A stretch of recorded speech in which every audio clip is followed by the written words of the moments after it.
പ്രിയ കൂട്ടുകാർക്ക് നമസ്കാരം. ഇന്ന് ഈ വീഡിയോയിലൂടെ നമ്മൾ പരിചയപ്പെടാൻ പോകുന്നത് ഒരു ഫോർമാറ്റ് കൺവെർട്ടർ എന്ന ആപ്ലിക്കേഷനാണ്. എന്താണ് ഫോർമാറ്റ്? ഒട്ടുമിക്കവർക്കും ഫോർമാറ്റ് എന്താണെന്ന് അറിയാം, എന്നാൽ അറിഞ്ഞൂടാത്തവരുമുണ്ട്. ഫോർമാറ്റ് എന്ന് പറയുമ്പോൾ നമുക്കൊരു ഉദാഹരണം പറയാം. വാട്സാപ്പിലോ ഫേസ്ബുക്കിലോ ഒക്കെ നമ്മൾ അപ്ലോഡ് ചെയ്യുന്ന ഒരു ചിത്രം അത് JPG എന്ന എക്സ്റ്റൻഷൻ ഉള്ളതായിരിക്കും. അതുപോലെ ഒരു സോങ് ആണെങ്കിൽ അത് MP3 എന്ന എക്സ്റ്റൻഷൻ ഉള്ളതായിരിക്കും. അതുപോലെ വീഡിയോകളാണെങ്കിൽ MP4 എന്ന ഫോർമാറ്റ് ആണ് നമ്മൾ കൂടുതൽ ഉപയോഗിക്കുന്നത്. എന്നാൽ നമ്മുടെ നിത്യജീവിതത്തിൽ ചില സമയത്ത് ഇതിന്റെ എല്ലാം മറ്റു ചില എക്സ്റ്റൻഷനുകൾ ആവശ്യമായിട്ട് വരും. ഉദാഹരണം, ഒരു വീഡിയോ ആണെങ്കിൽ MP4 എന്നതിന് പകരം നമുക്ക് MKV അല്ലെങ്കിൽ MPEG, AVI അങ്ങനെ പല ഫോർമാറ്റുകൾ ആവശ്യമായിട്ട് വരാം. അതുപോലെ ഒരു ചിത്രമാണെങ്കിൽ JPG എന്നതിന് പകരം GIF അഥവാ GIF എന്നതും PNG എന്നിങ്ങനെയുള്ള ഫോർമാറ്റുകൾ നമുക്ക് ആവശ്യമായിട്ട് വരും. അപ്പൊ അങ്ങനെ നമ്മുടെ നിത്യജീവിതത്തിൽ നമുക്ക് ഡോക്യുമെന്റുകളോ ചിത്രങ്ങളോ വീഡിയോകളോ അങ്ങനെ പല രീതിയിലുള്ള ഫയലുകൾ അവയുടെ മറ്റു ചില എക്സ്റ്റൻഷനുകൾ ആക്കി മാറ്റേണ്ടി വരും.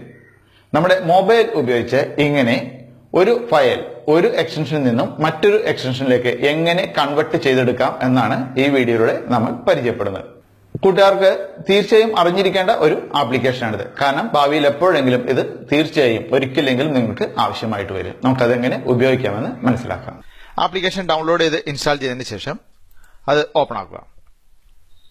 പ്രത്യേകം ശ്രദ്ധിക്കേണ്ട ഒരു കാര്യം, ഇതിന് ഇന്റർനെറ്റ് കണക്ഷൻ ഉണ്ടെങ്കിൽ മാത്രമേ ഇത് വർക്ക് ചെയ്യുകയുള്ളൂ. ആപ്ലിക്കേഷന്റെ ഇന്റർഫേസിൽ നിങ്ങൾക്ക് ഓരോരോ കാറ്റഗറികളായിട്ട് ഓരോ തരം എക്സ്റ്റൻഷനുകളുള്ള ഫയലുകൾ കൺവെർട്ട് ചെയ്യുന്നതിനുള്ള ഓപ്ഷനുകൾ ഇതുപോലെ കാണാൻ സാധിക്കും. നമ്മൾ ഏറ്റവും അധികം ആളുകൾ ഉപയോഗിക്കുന്നത് ഡോക്യുമെന്റുകൾ കൺവെർട്ട് ചെയ്ത് PDF ആക്കുന്നതിനാണ്. നമുക്ക് അതൊന്ന് ടെസ്റ്റ് ചെയ്ത് നോക്കാം. ബാക്കിയെല്ലാം നിങ്ങൾക്ക് തന്നെ ടെസ്റ്റ് ചെയ്ത് നോക്കാം. ഞാനിവിടെ ഒരു സാമ്പിൾ കാണിക്കുന്നു എന്നുള്ളൂ. ഇവിടെ ഡോക്യുമെന്റ് എന്നത് സെലക്ട് ചെയ്യുന്നു. ഇവിടെ നമുക്ക് ആദ്യമായിട്ട് സെലക്ട് ഫയൽ എന്ന ഓപ്ഷൻ ഉണ്ട്. നമ്മൾ കൺവെർട്ട് ചെയ്യേണ്ട ഫയൽ, അതായത് ഡോക്യുമെന്റ് ഫയലാണ് കൺവെർട്ട് ചെയ്യേണ്ടത് എങ്കിൽ ഇവിടെ ഇൻപുട്ട് ഫോർമാറ്റ് എന്നതിൽ അത് DOC എന്ന് ആക്കി മാറ്റണം. ഇനി മറ്റൊരു ഫയലാണ് കൺവെർട്ട് ചെയ്യേണ്ടതെങ്കിൽ അതിന്റെ എക്സ്റ്റൻഷൻ അനുസരിച്ച് ഇവിടെ നിങ്ങൾക്ക് മാറ്റം വരുത്താം. ഞാനിവിടെ DOC എന്നാക്കി. തുടർന്ന് ഇവിടെ സെലക്ട് ഫയൽ എന്നതിൽ നിന്നും ഒരു ഡോക്യുമെന്റ് ഫയൽ നമ്മൾ സെലക്ട് ചെയ്ത് കൊടുക്കുക.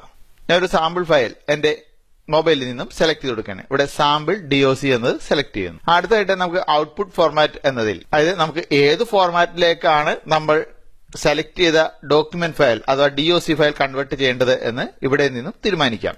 ഇവിടെ നമുക്ക് PDF ആക്കിയാണ് മാറ്റേണ്ടതെങ്കിൽ PDF എന്നത് സെലക്ട് ചെയ്യാം. തുടർന്ന് കൺവെർട്ട് എന്നത് പ്രസ് ചെയ്യുക. ആദ്യം ഈ ഒരു ഫയൽ അവരുടെ സെർവറിലേക്ക് അപ്ലോഡ് ആയിട്ട് അവിടെ നിന്നും കൺവെർട്ട് ആയിട്ട് ഡൗൺലോഡ് ആവുകയാണ് ചെയ്യുന്നത്.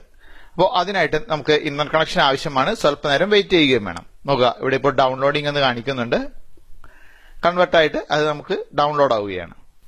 ഫയൽ ഡൗൺലോഡ് ആയി കഴിയുമ്പോൾ തന്നെ നമുക്കിവിടെ കൺവെർട്ടഡ് ഫയൽസ് എന്ന സെക്ഷനിൽ sample.pdf എന്ന പേരിൽ ആ ഡൗൺലോഡ് ആയ ഫയൽ കാണാൻ സാധിക്കും. നമുക്കത് സെലക്ട് ചെയ്യാം. തുടർന്ന് ഓപ്പൺ ഫയൽ എന്നത് സെലക്ട് ചെയ്ത് കൊടുക്കാം. അപ്പോൾ നമ്മുടെ മൊബൈലിൽ ഇൻസ്റ്റാൾ ചെയ്തിരിക്കുന്ന പോളാരിസ് ഓഫീസ് വ്യൂവറോ മറ്റേതെങ്കിലും PDF വ്യൂവർ ഉപയോഗിച്ച് അത് വ്യൂ ചെയ്ത് നോക്കാം. നോക്കുക, ഇപ്പോൾ അത് PDF ആയിട്ട് ഇവിടെ നമുക്ക് ഓപ്പൺ ആയിരിക്കുന്നത് കാണാൻ സാധിക്കും. അങ്ങനെ നമ്മൾ കൺവെർട്ട് ചെയ്ത് ഡൗൺലോഡ് ചെയ്ത ഫയലുകൾ ഡിവൈസ് സ്റ്റോറേജിൽ കൺവെർട്ടഡ് ഫയൽസ് എന്ന ഒരു ഫോൾഡറിനുള്ളിലായിട്ട് സേവ് ആയി കിടപ്പുണ്ടാവും.